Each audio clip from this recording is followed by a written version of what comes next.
بسم اللہ الرحمن الرحیم۔ السلام علیکم۔ آج ہم بات کریں گے دو اہم ایشوز کے حوالے سے۔ پاکستان تحریک انصاف نے مختلف جو درخواستیں دی ہوئی تھیں اس میں جو اہم پیش رفت سامنے آئی ہے، اور یہ درخواستیں پاکستان تحریک انصاف نے دائر کی تھیں جلسے کے لیے، انتخابی مہم میں جلسے کے لیے راولپنڈی میں اور ثوابی میں، اس میں جو اہم پیش رفت سامنے آئی ہے۔ دوسری طرف جو معاملہ بنا ہے شیخ رشید کی ضمانتوں کا، وہ بڑا دلچسپ ہوا ہے، اس کے اوپر بھی ہم بات کریں گے، اور آخر میں آپ کو بتاؤں گا کہ ایک اہم عہدیدار کو گرفتار کیا گیا ہے، اور یہ ایک پاکستان کی تاریخ کا سب سے بڑا جو منی لانڈرنگ کا کیس تھا اس میں جو مرکزی ملزم تھا اس کو گرفتار کر لیا گیا۔ اس کی تفصیل بھی میں آپ کے ساتھ شیئر کروں گا۔ سب سے پہلے میں آپ کو بتاتا چلوں کہ پاکستان تحریک انصاف کے سربراہ عمران خان کی ہمشیرہ علیمہ خان کو ایک دن پہلے ایف آئی اے نے نوٹس 3 فروری کا جاری کیا تھا۔ اب ریاست مخالف نفرت پھیلانے کی بنیاد پر ان کے خلاف ایک نئی کارروائی شروع کی گئی ہے، اور ایک نیا نوٹس، یہ دوسرا نوٹس ہے جو جاری کیا گیا ہے الگ الگ انکوائری کا۔ عمران خان کی بہن علیمہ خان کے خلاف ریاست مخالف نفرت پھیلانے کے کیس کی انکوائری شروع کی گئی ہے، اور F I A counter terrorism نے مبینہ ریاست مخالف نفرت انگیزی اور فوج و عوام میں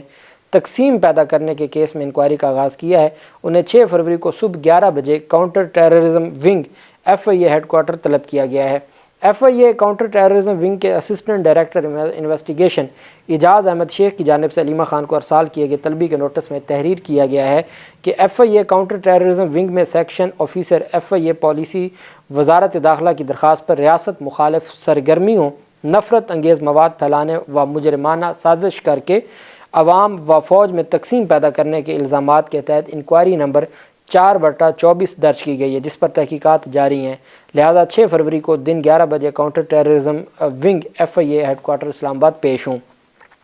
نوٹس 160 سی آر پی سی کے تحت جاری کیا گیا، جس میں علیمہ خان سے کہا گیا کہ انکوائری میں پیش ہوں، اگر پیش نہیں ہوتی تو سمجھا جائے گا کہ ان کے پاس صفائی کے لیے کچھ نہیں ہے، اور ایسی صورت میں قانونی کارروائی یک طرفہ طور پر عمل میں لائی جائے گی۔ طلبی کا نوٹس علیمہ خان کی لاہور میں رہائش گاہ کے پتے پر ارسال کیا گیا ہے، اور اس سے پہلے ان کو ایف آئی اے کے سائبر کرائم ونگ نے طلب کیا تھا، اور اب ان کو جو ٹیررزم ایف آئی اے کا ونگ ہے اس کی جانب سے نوٹس جاری کیا گیا ہے اور ان کو طلب کیا گیا ہے۔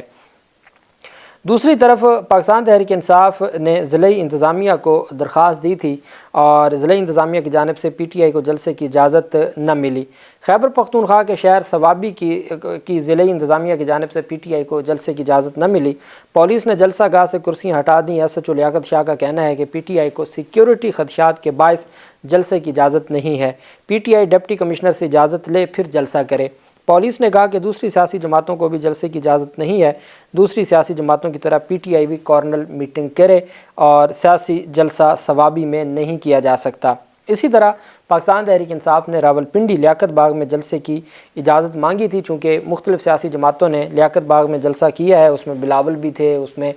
شہباز شریف کی جانب سے بھی کوئی اس طرح کا جلسہ وغیرہ کیا گیا ہے۔ تو راولپنڈی میں دفعہ 144 کا جواز پیش کرتے ہوئے پاکستان تحریک انصاف کی لیاقت باغ میں انتخابی جلسے کی درخواست مسترد کی گئی ہے۔ پی ٹی آئی نے ملک میں عام انتخابات کے حوالے سے جاری مہم کے دوران راولپنڈی کے لیاقت باغ میں جلسے کے لیے درخواست دی تھی، لیکن ڈی سی نے پی ٹی آئی کی درخواست مسترد کر دی۔ راولپنڈی کی انتظامیہ نے عوامی مسلم لیگ کو بھی جلسے سے روکتے ہوئے لال حویلی کے باہر انتخابی جلسے کی درخواست بھی مسترد کر دی۔ ڈی سی راولپنڈی نے کہا کہ دفعہ 144 نافذ ہے اور ان جلسوں سے امن و امان خراب ہونے کا خطرہ ہے۔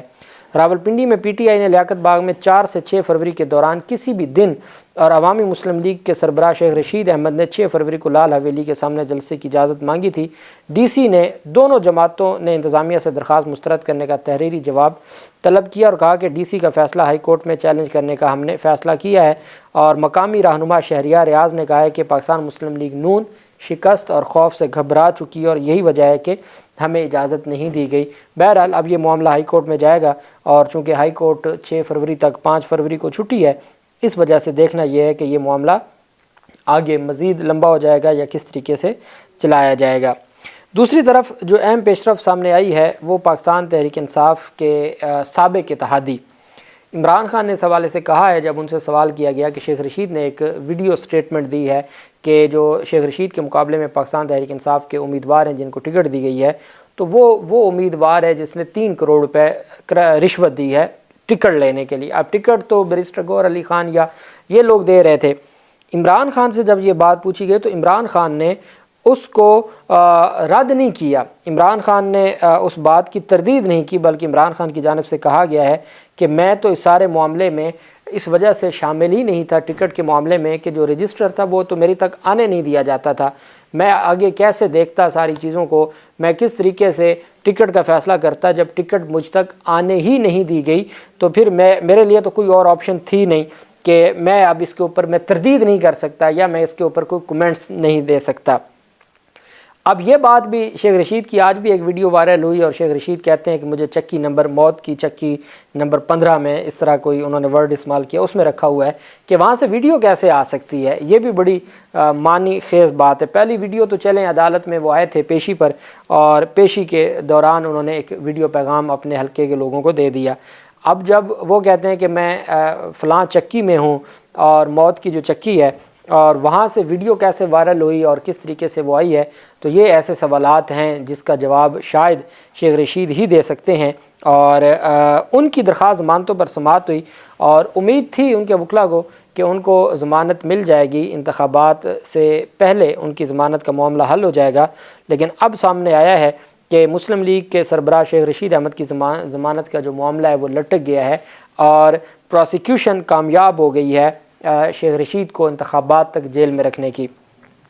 انسداد دہشت گردی عدالت کے جج ملک اعجاز آصف کے روبرو درخواست ضمانت پر سماعت ہوئی، جس میں سرکاری پروسیکیوٹر نے شیخ رشید کی درخواست ضمانت پر اعتراضات دائر کیے۔ عدالت نے تمام اعتراضات کو درست قرار دیتے ہوئے وکیل صفائی کو یعنی شیخ رشید کے وکیل کو اعتراضات دور کرنے کا حکم دیتے ہوئے درخواست ضمانت کی سماعت 6 فروری تک ملتوی کر دی۔ سابق وفاقی وزیر داخلہ کی درخواست پر اعتراضات اور سماعت ملتوی ہونے کی وجہ سے ان کی ضمانت کا معاملہ بھی لٹک گیا، اور جس کے بعد شیخ رشید احمد کے جیل ہی سے انتخابات لڑنے کے امکانات واضح ہو گئے۔ اب جو انہوں نے اعتراض کیا، شیخ رشید احمد کی درخواست پر دائر اعتراضات میں موقف اختیار کیا گیا کہ ساہنیہ 9 مئی سے متعلق کیسز کی بابت عدالت اور ہائی کورٹ کا کوئی آرڈر درخواست ضمانت کے ساتھ منسلک نہیں ہے۔ ہائی کورٹ نے اس حوالے سے جو فیصلے دیے ان کے مصدقہ نقول بھی درخواست کے ساتھ لفظ نہیں کی گئیں۔ اچھا، ضمانت کی درخواست ایسی درخواست ہے جس میں سوائے درخواست، یہاں تو ہم نے دیکھا ہے کچہریوں میں کبھی آپ کو جانے کا اتفاق ہوا، ہم خود بھی چونکہ ہائی کورٹ میں پریکٹس کرتے ہیں تو شروع میں جب ہم نے پریکٹس شروع کی تھی تو تب کچہریوں میں جاتے تھے تو وہاں تو پرفارما مل جاتا ہے، اس کے اوپر صرف مقدمہ نمبر لکھنا پڑتا ہے، تھانہ نمبر اور مورخہ لکھ کے، تو وہ پورے کا پورا جو پرفارما مل جاتا ہے وہی ضمانت کی درخواست ہوتی ہے، اور اس کے ساتھ صرف ایک FIR لگتی ہے۔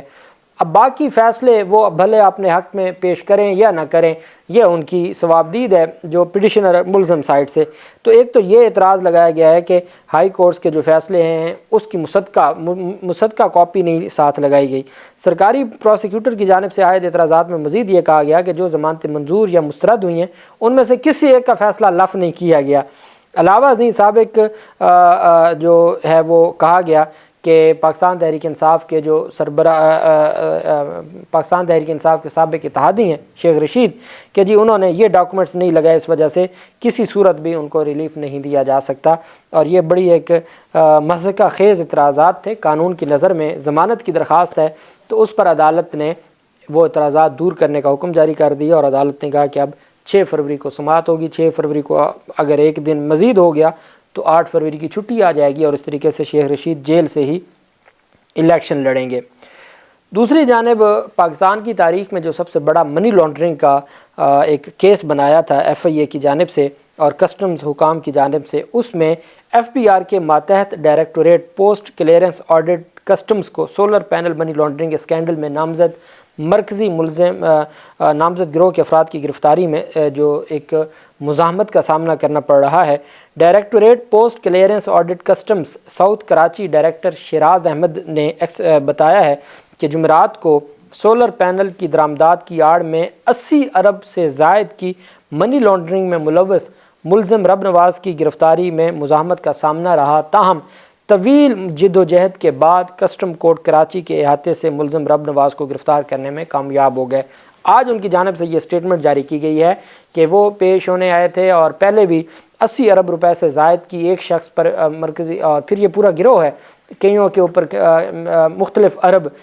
جیسے ان کے اوپر 80 ارب کا الزام ہے، کسی کے اوپر 10 ارب کا الزام ہے، تو یہ ایک پورا گروہ تھا اور پاکستان کی تاریخ کا سب سے بڑا منی لانڈرنگ کا یہ مقدمہ ہے۔ اس میں جو 80 ارب روپے کیس میں منی لانڈرنگ میں ملوث مرکزی ملزم رب نواز تھا، اس کے حوالے سے کسٹمز اتھارٹیز کہتی ہیں کہ ہمیں گرفتاری کے لیے سخت مزاحمت کا سامنا کرنا پڑا۔ طویل جد و جہد کے بعد کسٹم کورٹ کراچی کے احاطے سے ان کو گرفتار کیا گیا۔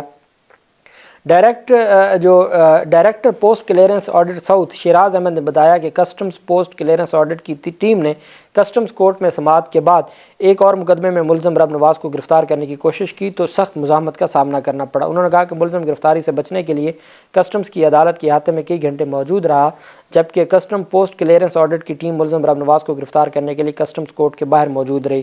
ڈائریکٹر نے بتایا کہ اس دوران ملزم رب نواز کی جانب سے کسٹم عملے کو دھمکیاں بھی دی گئیں اور عدالت کے باہر اس کے مسلح گارڈز بھی موجود رہے۔ ڈائریکٹر پی سی اے نے بتایا کہ ملزم رب نواز کے وکلاء کی کسٹم حکام سے تکرار بھی ہوتی رہی۔ ڈائریکٹر پی سی اے کے مطابق ملزم رب نواز کے خلاف 80 ارب روپے سے زائد مالیت کی منی لانڈرنگ کے مقدمات درج ہیں۔ ان کا کہنا ہے کہ ملزم رب نواز سولر پینل کی درآمدات کی آڑ میں منی لانڈرنگ کا ماسٹر مائنڈ ہے اور ملزم کے خلاف کئی مقدمات درج ہیں۔ بہرحال